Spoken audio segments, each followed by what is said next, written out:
right, we're back for Gambling Chronicles, number 17. This episode I'll probably title The Perfect Mover. Shout out Flex, shout out Oreo, shout out a bunch of you guys. We have some perfect movers, and I will get into the perfect mover. And this stems from a question I asked on Twitter today, like, anyone have any questions? And I think it was Bunchu Bet said, what is the most ideal relationship? Let me read the exact question here. In your opinion, what is the ideal mover relationship? And I'll get into that in a little while. That's from Bunchu Bets on Twitter. Give him a follow. Solid guy. Do a little work with him. Anyhow, so we'll get into the perfect mover. What the perfect mover is for me could be different for everybody, or the ideal relationship, etc. I will break all of that down. But as far as like this podcast goes, it's been a few weeks. Everything's going great. Diet's been on point. Been hitting the weights hard, a few days a week.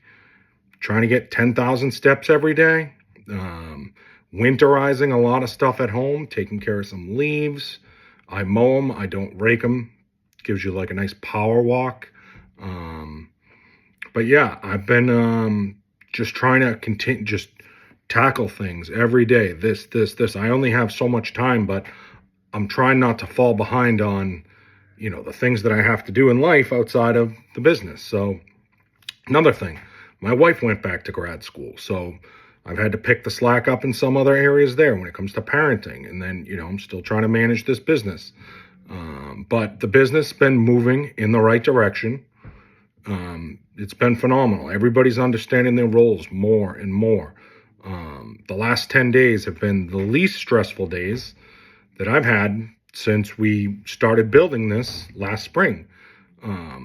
Between me and the majority of my partners, the communication has been less, which is good.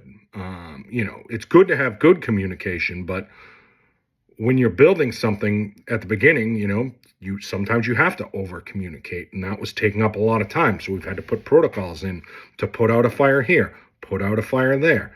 And, since we've moved along steadily here, I feel like we finally got into a rhythm where everybody kind of understands their roles. And that's very important, because it just makes it so much easier to work every day. You're not doing one thing and then you're going back here, back here, back here, back here. You can just focus on the task. Everybody can just focus on their own tasks. And we've been planning things for the future to make the tech better. When we have an idea of where we want to go and what we want to do. Now's not the time to implement all that. We feel like, we have some Band-Aids in some spots that will get covered up eventually, but we kind of have a vision of where we want to go. And when we get there, it'll just be easier to scale, add more partners, and, just to track everything, and just scale it.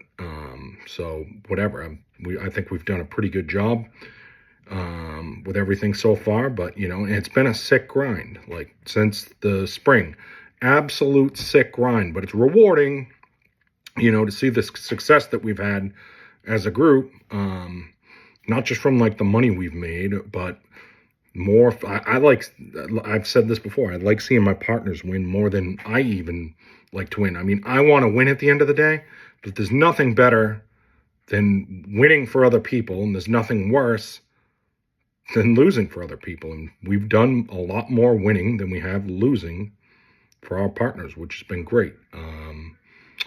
Let me see here. So yeah, the college football still on fire. 20% ROI on the season. A lot of FCS in there, mostly FCS, but still 20% ROI. It's been pretty much variance free all season. Maybe, I don't know, maybe like one decent losing week with like 3, maybe 4 monster weeks. After the last podcast I just did, we had a monstrous week. So that stuff's running white hot. Do I expect a 20% ROI for the season every year? No. Like, that is unbelievable. adverse selection has worked in our favor. And that's like when we're getting the biggest fills where we can't really control, to a point, we've run pretty good in those spots.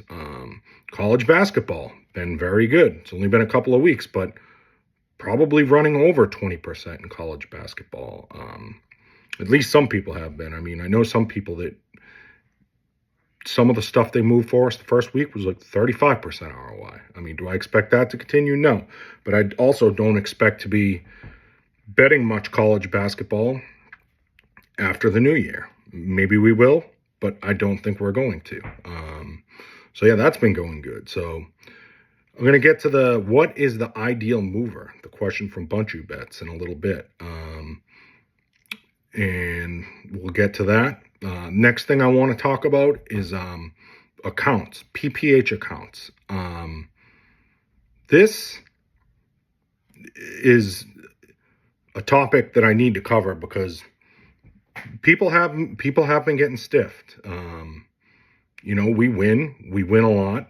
And the bottom line is, like, if you cannot cover a stiff, then like, I don't even want to hear about the stiffs. Like, if you get stiff, I don't even want to hear about it. You just cover it, pay, and then I pay who I have to pay. The only way I would go around that and say that's not how it should be is if we've been partners for a while, you're consistently bringing me accounts, we're doing business together, and then you get stiffed, then maybe we work something out. I totally understand people are going to get stiffed, but I'll say it again. If you're just going to bring me one or two accounts and then you vouch for the accounts before I get the accounts, you say you vouch for the money, blah, blah, blah. And I'm upfront with everybody. These accounts are going to get botted. They're going to get cut off eventually. The bookies may try to steal. And when I say steal, it's like, oh, you botted, you cheated, we're not going to pay you. I tell everybody that up front. If we have a phone conversation, that comes up. Now, let me see here. So yeah, at the end of the day, I don't want to hear from anybody like why, like, you didn't get paid, etc. I just don't even want to hear about it. It's pretty much none of my business. Like, my business is to get the winning bets in there and get the originators to put the bets into the accounts. So if you want to be an account getter and you get stiffed, that's just what happens in there, And if I have been working with somebody for a while, I usually will work something out with them where, we make sure the originators get paid. But if it keeps happening over and over again, well, what's the point? Like, why? Like, I could get these same type of accounts where I'm going to get stiffed. All I would have to do is go on X and say, hey, I've made $1 bazillion betting sports. I can beat every sport, which is true. I mean, I can't personally, but I know people who can. Bring me all your accounts. And then I would probably have 100 accounts tomorrow, new accounts. And then whatever, I'm going to get stiffed on some of them. So, like, if you want to be an account getter, that's your job as an account getter. If you win for 10 weeks, you should save that money for when you get stiffed, because it's going to happen. You just can't go through without getting stiffed. And I tell people, tell the book that you're working with that we're going to win. Yeah, we're going to win. Tell them we're going to try really hard. We're going to try and beat the closing line too. You can go as far, tell them whatever you want. But the bottom line is, if you get stiffed, I don't even want to hear about it unless we've been like partners for a while and we've been doing a lot of business. Then maybe we figure something out. But just too many of those coming up, and it's like, I don't need to know. Like, just you do your part, I'll do my part. It sucks, but that's part of it. Like, if I share accounts with guys and I get stiffed, I think only on one occasion I did this, and this was about 3 or 4 years ago. And then people did work it out with me, and they said, hey, we got to take care of the originators. But since then, it's just like, no, like, everybody gets paid no matter what. Like, I don't even bring it up. And I understand some people might not have a lot of money, but again, you're going into a business of account getting. You should have money to cover it if things go south. So whatever, it is what it is. You vouch for the money, you vouch for the money. But yeah, this was a big topic that came up with that Van Zach guy, and somebody else was involved, and me and him were going back and forth maybe like 6 weeks ago. Might have been 8 weeks ago. I can't even remember. But yeah, that's the truth. The accounts will get cut, but guess what? We're going to win faster than just about anybody else out there. Maybe there's another group or two that's going to win faster than the people I work with can win. But that's what we're trying to do. Win fast, get more accounts. And that's, if you get more accounts, the amount of money you're going to make is going to totally eat up the cost of what you get stiffed, unless you're dealing with all scumbags. And again, you should do your due diligence when you're getting accounts from people. Tell them, I'm going to win. We are going to win. We're going to beat the closing line. We're going to try, etc. So that's that rant over there, but it's the truth.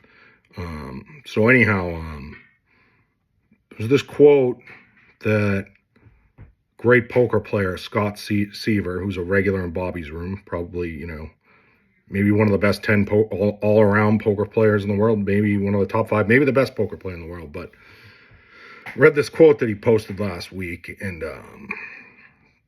when you read something like this, it hits home with me. And this is what the quote was. It's just so easy to tell ourselves we're trying to do something, like you're trying to accomplish something. But we know there's an extra well of effort we could be tapping into. Sometimes you just have to, from the start, be like, okay, I'm going all out on effort here. From the start, holding back nothing. And that's from the great Scott Seaver. Now, before I comment on this, go and listen to a podcast he did with Joe Ingram a few years back. Maybe you'll pick something up in there. There's some good stories in there, but, he's 100% right here. I mean, so many things we get lazy about in life, and we just don't give that extra effort. And this could go towards what the title of this episode is about, a mover. Okay? There's this extra well of effort we could be tapping into. That's part of that quote. And a lot of people, not everybody, some people just don't want to go the extra mile. And some people can't go the extra mile. Maybe that's not what their goal is. But if you're trying to be the best at something, okay, and I know this because I believe I've been the best at doing some things in life, some things I've done in life that I've had to go and just really tap into that extra effort. The perfect mover is going to tap into that extra effort, put it into overdrive, and they're going to fucking go all out, and they're going to be the best mover they can. Now, when I read this quote last week, this actually gave me a kick in the ass. I went out, started meal prepping, just getting prepared for the next 3, 4, 5 days, just saying, hey, I'm going to move more. I'm going to go for walks at night. I'm going to do something like within the first hour, I wake up every day. And this has helped too because the business has been on point, but it gave me a little bit of a kick in the ass when it comes to just like health, movement, day-to-day stuff that I procrastinated on. I just put myself into a Terminator mindset, and I just went. If you want to be great at anything or become the best at anything or the best you possibly can be at anything, you really have to tap into this sick mindset. Nothing's going to stop you. You need to turn into the Terminator and just go to the earth's end and just fight tooth and nail until you accomplish those goals. And if you don't do that, that's when you get lazy, and that's when you just fucking stop working harder. You just don't work at all. And, I can speak to things for me like, yeah, I've lost 100 pounds. This is going to be the third time right now. I'm on pace right now, almost on my third time of losing 100 pounds. And I put the weight on, so I had to drop it off. But to lose 100 pounds 3 times is pretty fucking crazy. Like anyone that's lost 100 pounds, most people don't sustain it. They always put it back on. But to lose 100 pounds, even like one time, the amount of fucking what you have to do to stay consistent, to go through that and see it to get to like a fucking 100-pound weight loss, you really have to fucking tap into a sick mindset and just do it. Now, there's probably some fit and skinny people. Oh, it's easy to do. You just do this. Yeah, it is. In theory, losing weight is like one of the easiest things you can do. In theory, but in actual practice and doing it, especially when you fucking love to eat like me, and everybody loves to eat, but to get as overweight as I've been at a few different times, you gotta fucking like to eat a little extra more. So I'm telling you, to lose it and to stay consistent and stay on that path, it's fucking not easy. Now, another thing, like, you just got to tap into a sick part of your mind and just go full bore and just go full force. Like, I've turned $100 into millions of dollars in gambling winnings. Now, possibly one of the highest ROI in the history of gambling. $100 I started with on a loan, turned it into a shitload of money over the last, 17 years. The bulk of it since, I really get into sports betting the last 10 years. But before that, just playing poker and sustaining a lifestyle, having a family, buying a house, etc. To do that and to start from nothing, you need to have a sick fucking mindset. And you fall down, you got to get up. You just have to go full force and want to be the best and know that you can be the best and know what your capabilities are and how far you can take things and just take them to the limit. And when it's time to fucking put the pedal to the metal, you just fucking go and you fucking do it. That's it. So, that's that. So I'll get into, what it is to, when it comes, to the perfect mover. So the question was, in your opinion, what's the ideal mover relationship?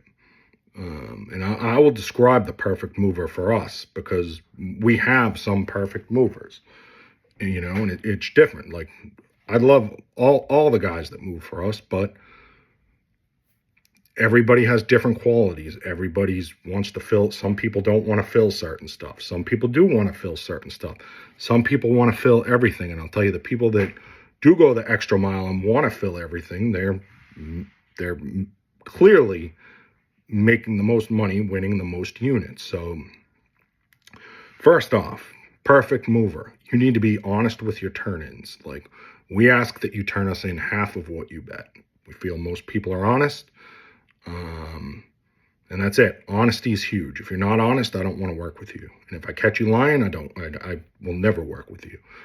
You got to be easy to work with and not be lazy. Well, it's okay to be, if you want to be lazy, but like, I think good quality for a mover is to not be lazy and just fucking, and go hard if you can. If you don't have, if you're not working a full-time job or, but I'll tell you, the best guy that moves for us does have a full-time job. And don't lie, like I just said, if I catch somebody lying or whatever, it's just not a good spot to be in. Don't steal. Don't skim. Liars, cheaters, skimmers, stealers don't want to work with you. Like I said, if you steal or lie or, try to cheat somehow or, try and pull an angle, just don't want to work with you. Be professional. If you're not going to be around, tell us, but I think we're the easiest group to work with. There's a few other groups out there I've worked with that are pretty easy, but some people are fucking hardcore and they expect you to be there every day. They want to run their operation like they're a fucking drill sergeant. I don't like to work with people like that. We're a little bit more laid back. And that's people that they say they like working for us and they've stopped working for other people because other people are anal about the way they do things. And I'm not going to fault them. Some people got to wherever they are by running their business a certain way, and that's the way they expect to do it. But we run things the way we run them. So I'm going to get into a quick thing about, I had a call with a major group out of the great country of Canada a few weeks back about moving some of their stuff, me being a mover for them. Because I do a little bit of everything in this industry. I gather accounts. I originate. I move for people. People move for me. There's just a lot going on with what I do. And anyways, we know they have good stuff. Had this meeting lined up for months since around Bet Bash. I had a meeting with one of their guys, bright, brilliant guy. It was on like a Friday night. Everything went good. Then he said I'd talk to his partner the next day. I said, fine. It's tomorrow morning. Talk to his partner. Expected a 30-minute call. Turned into a 6-hour back and forth video call in the middle of a fucking college football Saturday. I was lucky. I didn't really have any props to cap. The board was pretty much neutralized. There wasn't a lot of value out there. The board got blown to smithereens the day before. And so I didn't really have a lot going on. But again, there's a lot going on Saturdays. And, I didn't expect that I'd be, on calls from 11 till 4 or 5 in the afternoon. Video calls, too. It was pretty interesting. So this guy, nice guy, and I think we're going to be friends for a long time. We have a lot of common interests in music, etc. And while he did not accuse me directly of stealing his plays, what he did do, he directly implied that there was a high likelihood that his plays were getting into my group, were getting stolen from him, and then getting into my group through other originators, etc. somehow. And he was just implying that, it's my group, so it's going to, it will be on you. It's basically like you doing this. If you don't know this, you're you're one of the head guys here. And, I was like, all right, well, let's talk about it, it was the same thing with him. He told me right on the spot, don't lie to me or or we're done. And I'm like, well, it's the same with me. If you lie to me, we're done. One thing I pride myself on is, not lying about anything. You guys know me that listen to this podcast. I've been pretty open about everything from all my fuck ups to, anything that I've done well in life. I've been honest about everything. Anyways, he was confident that there was all this stolen stuff going in here, but there wasn't. We were getting his plays and he was getting the turn-ins for the plays. But the problem was he would give his plays to somebody who who sent those plays to their mover. We work with that mover who would give them to us. And then we would get the fills from our movers who would give them back to us. We'd give them to the guy. They'd go to another guy. They'd get back to him.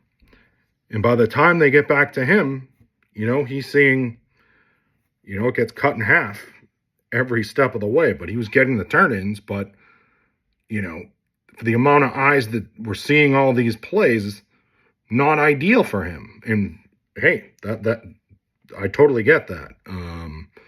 But that's just how the chain went. So now we deal with him directly now, but, that's just not ideal for the originator to have that happen. You want, get it out, get the biggest fills, they come back. When they start going through that many layers and levels, you just, you just don't know what's going on. It's like Pablo Escobar's money sitting out in the barns getting eaten by fucking rats every day or mice, eating up the rubber bands and losing, you're losing $1 million every month. He was, I think, just to mice eating the money. And that's what they said. So anyhow, but that wasn't the end of it. It wasn't just those plays. This guy had a pretty sick recall, or he had notes ready for the call because he maybe had heard this is where these plays were going, but there were 2 other plays from the spring that went out, and we got them, we posted them, we turned them in. They blew the market to smithereens, and he traced all that back a couple of weeks ago, what happened here, and it just turned out the guy we were getting them from was getting them from either the same source as him or something like that. They were getting the plays, I think, from the same place, roughly. And, the guy that we were moving the plays for was doing everything right. We did everything right. So, they're all getting turned in down the line. And, and that was it. So, he was supremely confident that he was gonna find some way that these players were getting stolen, but they weren't. We were doing everything honestly. We try to do things right. I always try to do things right. Like, reputation is everything. Everything. If you don't have a good reputation, nobody's going to want to work with you. It wouldn't even be worth like trying to steal something with the, like I say this all the time. It's like with the amount of volume that we're doing, like why would we want to steal, X, Y, or Z players from whoever? The damage that can do to your reputation alone will fucking kill you in this business. So, anyhow, like if anyone ever thinks that we're like getting their plays somehow and they're not getting credit, just come talk to me and we'll see how we're getting them. And if we're, if it turns out that they're your plays, we'll just talk about it. But I'm supremely confident everybody that we work with, there's no scumbags. I've never run into any problems with anybody I've really been working with. Few people, but not on the level of like going out and stealing somebody's plays. Most of the plays we're getting come directly from the source for the most part. But, we do work with some movers who work with some bigger groups in which groups we just don't work with. So, that's just the way it goes. Everybody we work with, we try to vet. We try to, get references, and that's it. And it's pretty much, just try to make sure everybody's being honest.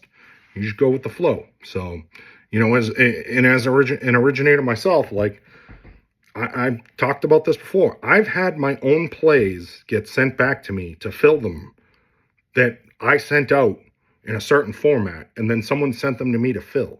So, like, it's some shady shit can happen, and some people do just try to make a living stealing, and that's something that we don't do. We try to get as much stuff that we bet directly from the source, if not directly from a mover from the source who's turning it in. And we were vindicated in this scenario. Now we do have a relationship with this group, and we're working with them. So, end of that rant. But anyhow, back to the perfect mover. So the perfect mover for us would be the following. And I know this isn't going to fit the mold for everyone we work with due to, some people have big families. Some people, don't have access to legals. Some people are afraid to use crypto or won't use crypto. I don't know why. Like, it's the only way you're going to be able to get down really significantly at offshore sites. I wouldn't even be sitting here having this podcast right now if there was no crypto. The fact that I was able to move crypto when I was playing poker onto different sports books to just test out some of these props that I started betting, I wouldn't have been able to do it because you couldn't move money around from back then. It was fucking impossible. You'd have to go to MoneyGram, or maybe they'd take a small credit card deposit, but they'd limit it, or they'd charge you 20% on the credit card or something fucking stupid like that. So if you're not using crypto when you're in this business, like, you probably should, because it's the easiest way to get money from A to Z, or get value from A to Z. So anyhow, everybody should have more or less have access to offshores. If they don't, there are ways around it. You can find a way. Let me see here. So yeah, some people don't have access to the legals. Some people are just working on bigger markets, maybe with other groups, or they're working with other groups. Stuff's tied up. Maybe they don't want to bet the stuff we're putting out. Some of the stuff we're putting out is just huge. Like I said, the FCS this year, 20% ROI. But guess what? I'd rather be running 20% in FCS for the season than, I taught some of the guys that we work with that move some of the FCS for us. We're getting crushed betting college football this year. Like, one guy, like -5% through the first 6 weeks. Now, to me, that's unacceptable. It's like, whatever. I want to win. I want to win every single week, or as many weeks as I can. I know I'm not going to win every week, but the goal is to bet so much high ROI stuff that when a losing week happens, you don't really even feel it, because you're just winning all the time, or putting enough props out there that's just going to overrun any negative downswings that you have. So, let me see here. Yeah, so the week after I recorded that last pod, we had one guy filling for us. And I think I posted this blurb on Twitter. He went 105, 40, and 7. That's 72% wins for the week. And those are just the bets that he filled, which it was probably close to the max of everything that we played that week. But, he filled just about every single bet that we made at every book that we posted. And he crushed. He had a humongous week. But there were people the same week that maybe didn't fill all those bets. Maybe some people lost or lost a little bit or just won a little bit.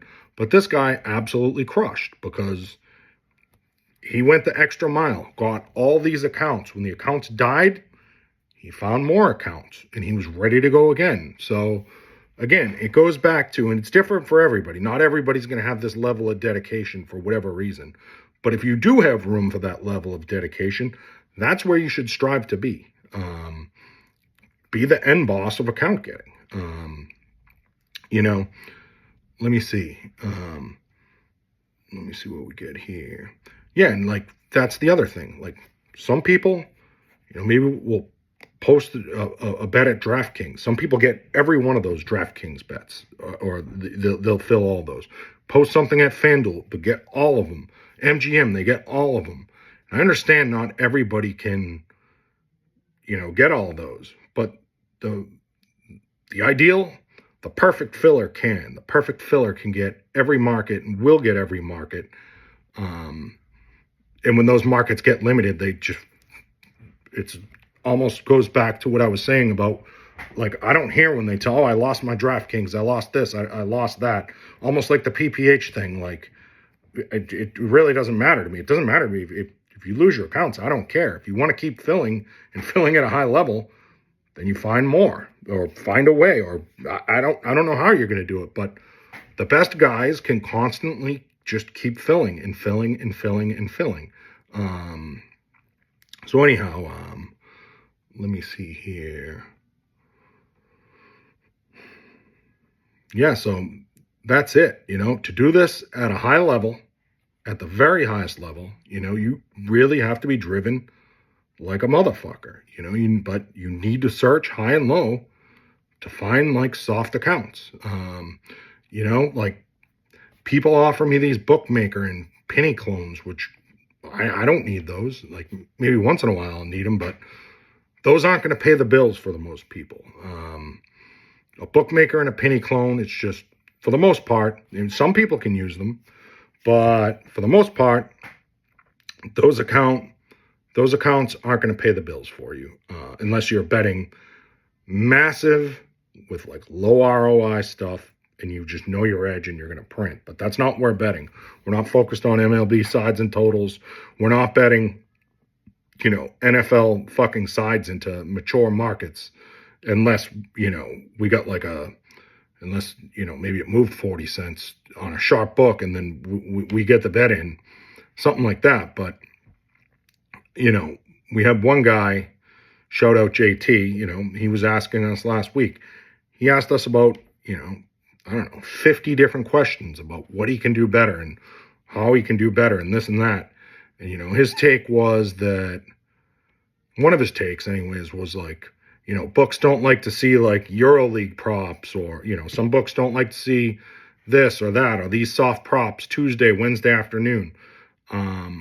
Yeah, they want to see the MLB sides and totals and NFL sides and totals and college football sides and totals. But the fact of the matter is, in my opinion, that stuff isn't going to pay the bills. I've just spoken recently with a couple of groups or a couple of people that move baseball for some of these big groups. They're not making that much money unless they're betting humongous and they're, running whatever, a couple percent, betting these baseball markets. Same thing with the NFL, betting into mature markets. It's few and far between finding people that can actually beat that. And if you want to grind, and I'm not saying this to JT right now, but if anyone out there, you want to go grind that stuff, go grind that stuff. But I'd rather, win 72% of my bets in a week. So is it going to happen every week? You're going to win 72%? No. But that should be the goal, is to win 72%. And you're just not going to do that when you're betting in those monster markets every week, and they're super efficient. And shout out to the people that do beat those, the Billy Walters, whoever is beating those when, when the line's pretty much frozen on Sunday across the board everywhere. If someone's betting into those and beating those, shout out to you. But to move that stuff, no way. And if you did get to a scale, big enough where you're moving that stuff, you get stiffed a couple of times, and now your ROI is negative, or maybe it's zero. So it's a tough racket to be in if you're moving that stuff. So, and that goes back to the other thing, So holding on to the accounts and just betting that stuff all year, like I think JT did say, yeah, I'd rather, make a few thousand a week or 4,000 a month or whatever he said and keep the accounts open. But at the end of the day, you need to get more accounts. If you're betting sharp stuff, you're going to get cut off, and you're not going to be making, chances are you're not going to be making that much money just betting that stuff with, as an average filler that's getting the amount of accounts that I see a lot of our guys have. So just holding on to the accounts is like the biggest, it's a false sense of security, in my opinion, holding on to accounts forever. It's just not going to pay the bills. You want to win and acquire more. The best movers that I've worked with have the most accounts, and when they run dry, they find a way to get more. I don't know how they get more, what they do, who they talk to, how they do it, but the best movers and the best fillers are relentless, and they just come up with, more accounts. It's no different than when I got, banned from every casino in New England pretty much, or, they set rules that would be against, or, it was all against all the stuff that I was betting. All the kiosks changed, the protocols. They're not putting lines up until, props until an hour before the game. Well, you got to find ways to combat that and get around it and do better, or find more outs. You get cut here, there, or wherever. They won't let you in the building. Well, maybe your cousin finds a way into the building. Maybe your friend finds a way into the building. It's the same thing with account getting. You got to get more accounts. I'm just saying this in general to everybody. The best fillers are going to have the most accounts. And if you get the most accounts, you're going to make more money. If you're just sitting around with what you have and everything gets cut off, and you say, oh, poor me, this is all I have, I can't get any more, well, then that's just where you're going to be. Unless you're relentless getting accounts, then it's just going to be harder to make money or to move ahead. And if you want to scale higher as a mover, then it's just going to be harder to do if you don't get accounts. So you can't just show up. If you just show up, and like I talked about this with poker, when I was 30-60 downswing, I won 60,000 in a month, and then I lost like 60,000 the next month. I just showed up and just fucking thought that, good old China here is just going to win because China won last month, and it wasn't good enough. I got fucking wrecked. And, still to this day, I've lost more money betting sports in a week and a day than I did in that whole month. But for what that 60,000 meant to me at that time, it didn't feel good. So, you can't just show up and expect that's going to be good enough. You got to be fucking relentless. Go after it. Something falls, go get another one. If the account got cut for a certain reason, figure out why it got cut. And maybe do things a little differently. Maybe you learn how to prime it this time. You start throwing parlays in, letting traders see parlays. Maybe you prime it for 2 weeks before you start putting sharp stuff into it. Just giving them a bunch of just random stuff, random props at post, or random local teams, or whatever it is. It's different ways to skin a cat, and that's the thing. You got to try and figure this out as you go. And there's a lot of podcasts and a lot of people out there that have talked about all this stuff. What you should do, what you shouldn't do. But let me see here. Yeah, the best guys. Books close their accounts. Doesn't matter. I don't hear about it. They just keep filling the next week. So that's it. You want to be fucking elite at doing anything. You think Michael Jordan just became the best mid-range player in the history of the world by not practicing? No, he just fucking went out every day and did it. And that's the same thing with the best fillers. They go out and they just get after it. They're fucking savages. So yeah, if you had to weigh like account longevity versus getting accounts, I mean, getting the accounts is the most important thing. You can figure out the account longevity after that. Every book's different. Figure out how to prime the accounts, figure out what some books like, what some books don't, what some bookies like, what some don't. Most PPH bookies, when they see stuff, if you're betting with them, some of them will just say, hey, I don't want props. And then some just won't care and they'll just take it. So what I like to do is I just go in and just start fucking firing against paper heads. Just go. And if they say no, then maybe I'll back off a little bit. But, there are situations where account longevity, maybe matters more. Like, I think I've talked about this before. There was one specific book where nobody wants these accounts. Nobody. I mean, some people do, but they're not really wanted by people that bet props, etc. Even though they have props on there, they're pretty sharp. And, I tried to talk the guy who was giving me these accounts.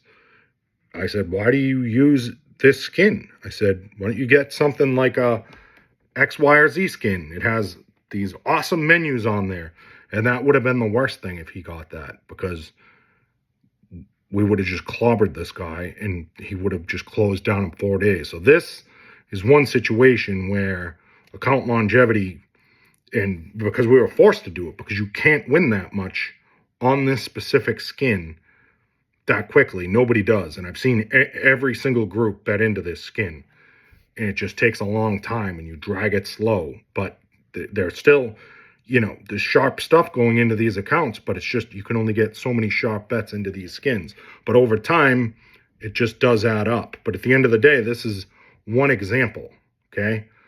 There's 10, 20, 50, hundreds of other books out there. You just got to find the right ones and who's going to want to take what you want to shove down their throat, and then you give it to them. And if they don't like it, maybe you got to organize stuff a little bit better, and so you're getting the right stuff into the right accounts.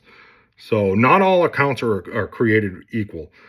Some banks are easier to rob than others. The ones with the less security are going to pay out the most. Yeah, maybe they will cut you faster. But with like some PPHs, some of them will just let you run 100, 200, 300, 400, $500,000. They'll just let you go. And if they're big enough, maybe they just won't recognize. And they'll just let you go. And that's another thing people talk about, getting stiffed on paperheads. Like, oh yeah, I get stiffed all the time. I'm telling you right now, you start running into 100, 200, 300, 400 PPHs. Go talk to anybody that's run into that many paperheads or 1,000 paperheads. There's going to be some diamonds in there where there's maybe a huge operation. They don't notice you, and you just keep picking them off over and over and over and over, and they just keep paying and paying and paying and paying. It happens. You turn over enough rocks, you're going to find something under one of them, Some of them might land, you might get a broken foot on a couple of them, but, you might find a diamond eventually, or a whole trove of diamonds or gold. Believe me, I'm going to do a podcast on this. It's going to be a fucking great one, but I can't talk about it right now. So anyhow, let me see here. Yeah, here's another thing. Unrealistic expectations. People give me, be like, hey, will you take X, Y, and Z account? Yeah, I'll take anything. But some people they give you these like shitty accounts and they think they're just going to print every week. Sometimes, if someone's on like a free roll, they could be in makeup for a year on one of these accounts. I've seen it happen with like the sharpest of the sharp betting on these accounts, because you can't get a lot of volume into them. And if you can, the edges aren't humongous. They're, they can be decent, but they're not huge. So that's why I like, one good thing about networking. You network, you talk to enough people, you see how people can do against these books, and then, now you know who has the key to the treasure, and then you just let them go to work. So, yeah, that's that. So yeah, end of the day, Ideal Mover is going to be around. They're going to be relentless. They're not going to lie, cheat, steal. They're going to be honest. And, the perfect mover is going to fill everything we send.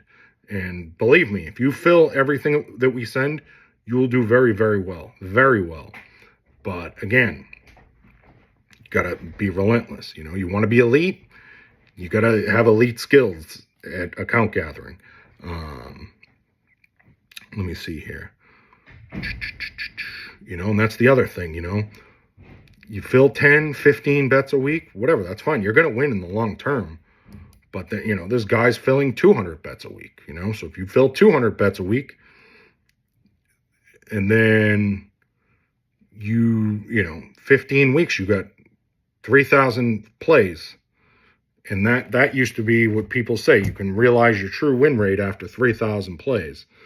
I don't think you need 3,000 plays to see maybe a true win rate or whatever. And it does fluctuate depending season, sport, market, etc. But the bottom line is the more volume you put in, the quicker you see your win rate, and the faster you're going to be able to see whether somebody wins or loses.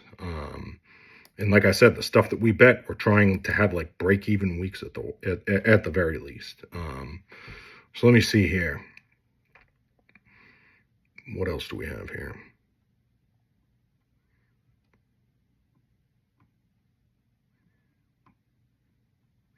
Yeah, another one. I think I talked about this on the last podcast. People that want to rectify bets or fills after the game.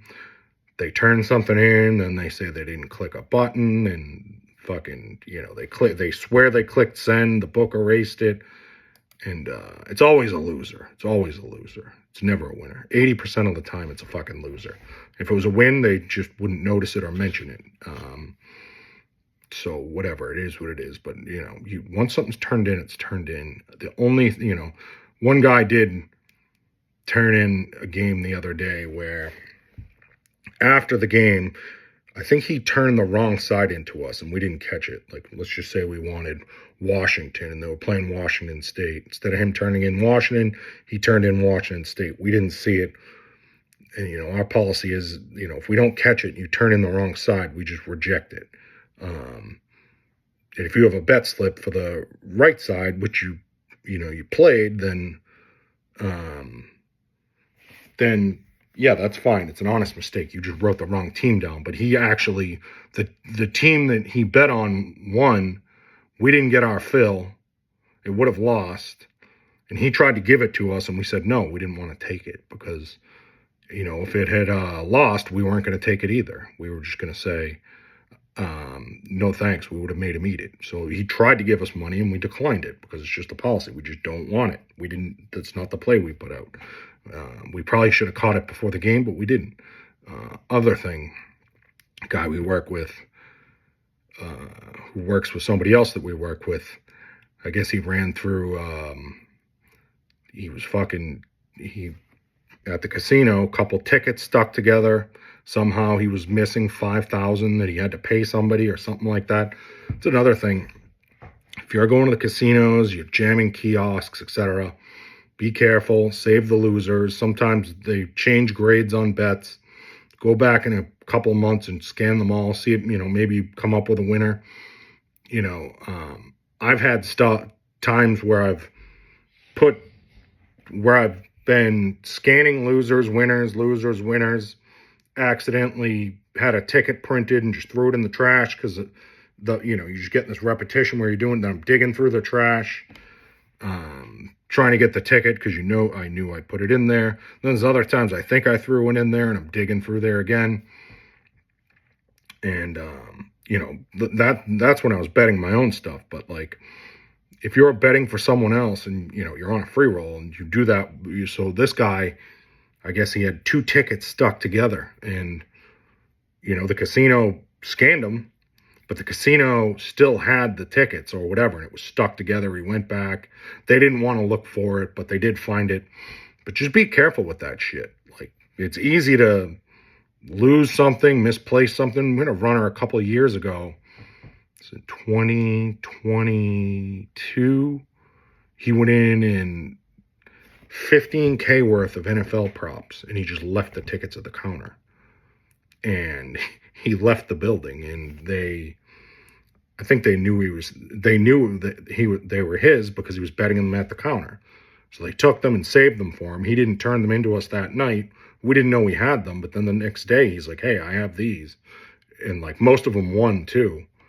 And sometimes you just you turn your head for a second. It's so much easier online to not make them you can't really, you can backtrack everything, see what you have. The tickets you can't. The only way is if they have it on record that you bet them from your player ID or whatever, and then they can go back and if you lose the ticket, maybe they can fix it. But you just got to be careful in there. Be super careful. What else here? Here's another thing. For me as a filler, and I've done this when I've sent a player. We had a guy very good prop group, and they sent something. They wanted me to fill a football prop. We didn't get it for 10 minutes, but they jammed it as they sent it to us. We tried to bet it, and we got some, but we got them back a small fill. And if you send out a play and you jam it at the same time, and we don't get it right away, and then we try to get it, especially at something like Prop Builder that's very sensitive to sometimes one click they'll move the line on there. Sometimes 2 clicks they'll move the line. So we got him back a small fill, and I asked him, like, did you are you guys hitting this as you send it? And I'm like, well, that's part of the reason why the fill was small. And I did this before too. I was sending out college football player props 3-4 years ago. I tried to jam it as I sent it, and they're like, it's not there anymore. Did you hit this? And I was like, yeah, actually I did. Like, don't do that anymore. So, you still can do it, but like, if the fills come back small, that's just the way it goes sometimes. Especially like at this point in the season, with some of our, the NBA props sometimes are just ripping people's prop builders from top to bottom. So, that's another thing I remember when I had a mover a few years ago. Like, sometimes they'd be like, you can only send us 2 plays today. It's all loaded up with, NFL for Sunday and all kinds of, and I wanted to bet 40. And, they'd be like, no, send us 2. Or, you could send us 5 early in the week. But, like, that's the way it goes with some mover if they're betting other stuff. And going back to, the betting the bigger markets, etc. Good friend of mine, young kid, not going to say his name, but, met him at Bet Bash, and, he originates soccer and college football. Young kid, very bright, modeler. Same thing. He beat all the closing lines this year in college football, and he got fucking crushed. I'm not saying CLV don't matter, because I know the biggest CLV moves this year in college football, you crushed. If you just had the biggest move, CLV certainly matters at scale. I mean, if you look back at what you're winning on, for the most people, unless you're some unicorn that can bet at post, and there's no CLV because you're betting at post, and you're beating whatever college basketball for 54% or whatever it is at post.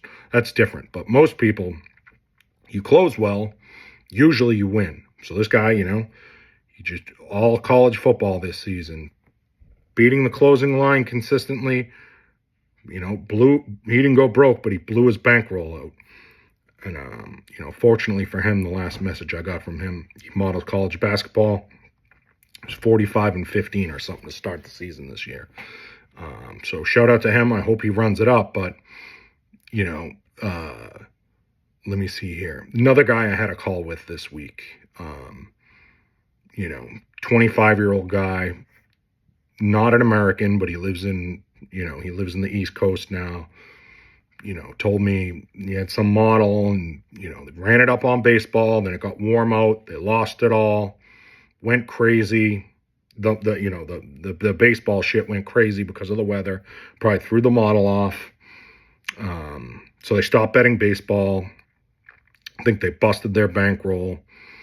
Then he started betting NBA, and it's like, he wants to model NBA for us. And it's like, well, what are your qualifications? Well, the qualifications are, we ran it up in baseball, and then we got fucking crushed, and now we're winning early season NBA. But it's like, okay, well, the NBA stuff you're betting, like, why do I want to bet it if you can already bet it yourself? Like, and he also just wanted to be like part of a team or whatever. We're not really looking for any NBA modelers right now, or anyone to like join the team to model or any of that. Maybe down the line, but I could just go to an NBA bettor that I know and just say, hey, do you want, maybe we'll move your stuff. I don't know, or whatever. But if you're not confident to bet your own stuff for the most part, then why what does that make any sense to me to have, for me to, if you're not confident in it and you can't bet it, why would I want to bet it if you're not confident enough to bet it? Especially NBA, like they're betting NBA versus Pinnacle at like 2:30 and they're crushing, but I'm like, it's probably not going to turn out well. It's not going to for most people. Maybe it will. I don't know. But that's just the way it is. And I said, why don't you bet NBA player props? And he said, well, we did. We made 10% last year in that. And I'm like, well, why didn't you bet them again? Like, it's easy to, especially if your model's good at post, like, or close to post, you can get some pretty big limits down in NBA player props. Player props are more widely accepted now. Same thing with NFL player props. Like, I don't know, I don't remember how much it was. Like a few weeks back, it was like, we got like some NFL player prop close to post. I don't know, we got like 30,000 down on it without trying. And like, we could have went out in the market and gotten like probably 60 to 75,000 easy, maybe 100,000. I don't know, like with like an average price after, filling them a little bit higher. So that's the bottom line. Like, ego's a motherfucker. Like, you want to go and try and beat MLB or try and beat NBA or even college football to some extent. Like, I'm not saying nobody beats college football. There's people that beat college football. Like, but I'm just saying, why, when there's easier stuff out there to beat in lower tier markets, why jump into that shit unless you're betting massive? But like I said, these are young guys. So I don't know. Why bash your fucking head off the wall when you're starting out? You should probably, if you want to grow a tree, you don't want to fucking grow it in one day. You want to like grow it. And then when you get to a certain point, you graduate from it. And then maybe you have to figure out, you've made so much money betting props. Now you got to figure out what to do with it. And then you maybe go, you find some partners. But if you really want to model it, I would find a partner to model it with and see if you can compare notes and do it. But I'd rather take the money. Again, goes back to the same thing with the accounts. Do you want to fucking bet MLB sides and totals from April till September and grind it every fucking day for 1%? Or would you rather just win 60% of your bets on average for the whole year? I'll take the 60% on average for the whole year and just relentlessly find accounts and relentlessly try and find more and more and more edges and just keep betting them. And nobody loses. Everybody makes money. Build a community. That's what I want to do. I don't want to fucking grind 1% and 2% edges unless it is necessary, where, like I said before, you have maybe 25 of the 25 accounts on the same skin that nobody wants. Well, you find 25 people that can beat that skin. But I wouldn't want to do it at scale for all my accounts all year long. And I don't know many people that do that and do make a living. I know there are big groups out there that do it, but it's not what I would want to do. And I don't think that's where the average filler should be. Prop markets are taking huge liquidity now. Fuck the ego. Go win $1 million on props. Books are taking big bets now. And, I could even take the time to shame myself right now. But at least I have the money to do this. And I don't send this stuff out to my group. like right at post sometimes, Saturdays, Friday nights, Thursday nights, Wednesday nights. I'll go in and try and see how I do against the close, betting real money in the prop market in college football, player props. And I've gotten bitch slapped this year doing that at post, betting at post. And again, that's not stuff that I put out into my group. If I put stuff out into my group, it's stuff that's going to move. It usually doesn't come back, but it's getting much, much harder. It's getting much harder. There's just more tools out there, more sharp people out there, but I also can afford to do that. I can go out there and, I can go up to a certain extent. I can go and bet whatever I want at post, and it's not really going to affect me. I'm not, I know I'm not going to overextend myself and put myself in a position where it's going to fucking hurt me. But I'll tell you right now, it is getting harder it's getting much harder to win in the college football player prop market. Let's just put it that way. Unless you're, betting at certain times. Late in the week, no, it's becoming very hard. So I'm not the only one that's gotten bitch slapped around doing that. But overall, I can't complain. Everything's been good. Hopefully, I've been taking notes here about how I've run up the last 10 years, start to finish, A to Z, how I started with the props, how I scaled, how I, had some huge ripping years in there, and, how I got to the point now where I'm like transitioning into something that's probably going to be, hopefully a lot bigger than what I was doing before. So bigger and better and more people involved, and, more people can do well. So whatever. That's about it. Everybody have a good week. Take care.